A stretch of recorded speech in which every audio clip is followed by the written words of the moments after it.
اعوذ باللہ من الشیطان الرجیم، بسم اللہ الرحمن الرحیم۔ شروع کرتی ہوں اللہ کے نام سے جو بڑا مہربان اور نہایت رحم کرنے والا ہے۔ آپ سب ناظرین کو دل کی گہرائیوں سے خوش آمدید اور خلوص بھرا السلام علیکم۔ بادشاہ اور انوکھا موتی۔ پرانے زمانے کی بات ہے، ایک تاجر تجارت کی غرض سے بغداد پہنچا۔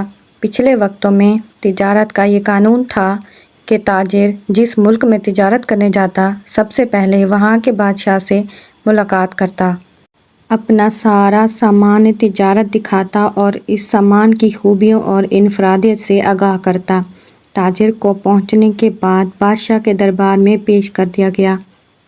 تاجر نے بادشاہ کے حضور تحائف پیش کیے، پھر مال تجارت نکالا اور ایک ایک چیز کی خوبی بیان کرتے ہوئے دکھانے لگا۔ یہ قالین ہے جو میں نے ایران سے خریدی ہے اور یہ خالص ریشم کے تار سے بنا ہے۔ یہ قلم ملاحظہ فرمائیے جو میں نے جاپان سے بہت مہنگے داموں خریدا ہے۔ تاجر نے ایک ایک مال کی اہمیت بیان کی۔ بادشاہ نے مسکراتے ہوئے کہا، بہت خوب، تمام چیزیں بہت عمدہ اور نایاب ہیں جو تم نے ایران، یونان اور جاپان سے خریدی ہیں۔ یہ تو بتاؤ، ہندوستان میں تمہارے شان شایان کون سی چیز جو تمہیں نظر آئی ہو؟ تاجر نے بادشاہ کو متاثر کرنے کے لیے کہا، یوں تو بادشاہ سلامت، آپ کے شایان شان بہت چیزیں ہیں، لیکن جو چیز مجھے پسند آئی اس کو حاصل کرنے کے لیے مجھے کچھ عرصہ وہاں قیام کرنا پڑتا، جبکہ میرے پاس صرف 2 دن کا وقت تھا۔ بادشاہ نے پوچھا، اچھا بتاؤ وہ چیز کیا تھی؟ تاجر بولا، جناب وہ ایک موتی ہے اور اس کی خاص بات یہ ہے کہ اس کو اگر بانٹا جائے تو یہ بڑھتا ہے، اس کو کوئی چرا بھی نہیں سکتا اور اس موتی سے بہت سارے زیور بھی بنا کر پہنے جا سکتے ہیں۔ بادشاہ بہت متاثر ہوا اور کہنے لگا، میں ایسے خالص موتی کو حاصل کرنا چاہتا ہوں۔ بادشاہ نے فوراً اپنے وزیر سے کہا، اپنا سامان باندھو، سواری تیار کرو اور فوراً روانہ ہو جاؤ اور وہ موتی لے کر ہی لوٹنا۔ وزیر اپنے مقصد کے لیے نکل پڑا۔ جنگلوں، پہاڑوں، سمندروں اور صحراؤں، غرض یہ کہ ہر جگہ کی خاک چھان ماری، وادی وادی گھوما، ہر شخص سے اس نایاب موتی کا پوچھا، مگر سب نے یہی کہا کہ ایسا کوئی موتی نہیں ہے جو چوری نہ ہو سکے اور اس سے بہت سارے زیور بن جائیں۔ لوگ اس کی بات سن کر ہنستے اور اس کا مذاق اڑاتے کہ یہ شخص پاگل ہو گیا ہے۔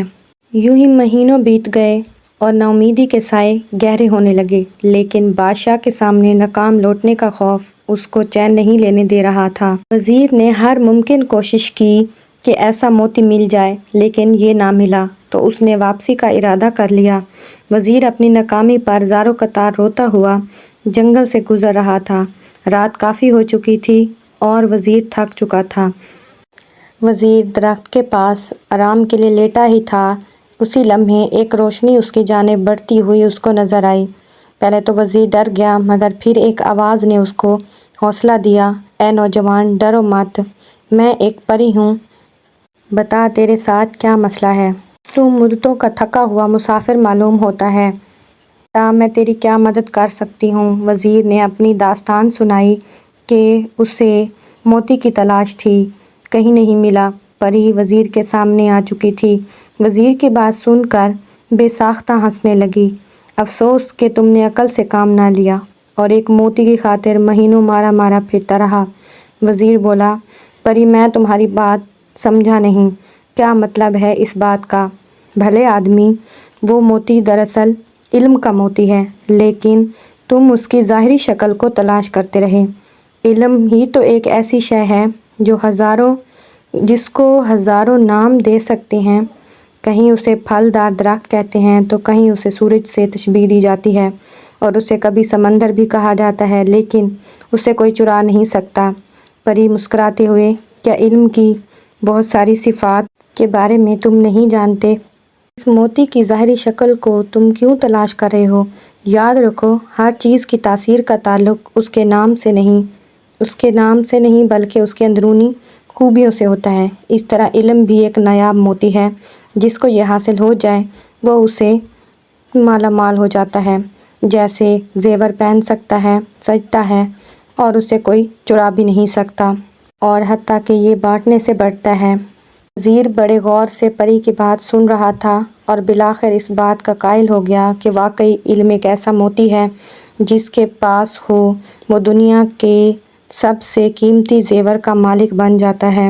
وزیر نے پری کا شکر ادا کیا اور یہ غائب ہو گئی۔ وزیر بہت خوش تھا اور اپنی کامیابی کے گنگان واپس بادشاہ کے پاس پلٹ گیا۔ وہاں پہنچ کر اس نے بادشاہ کو علم کے موتی کے بارے میں بتایا اور سمجھایا تو بادشاہ بھی پری کی بات کا قائل ہو گیا کہ صرف علم ہی وہ موتی ہے جو چرایا نہیں جا سکتا۔ عزیز دوستو، علم ایک ایسا موتی ہے جس کی چمک دمک زمین سے آسمان اور فرش سے عرش تک رہتی ہے۔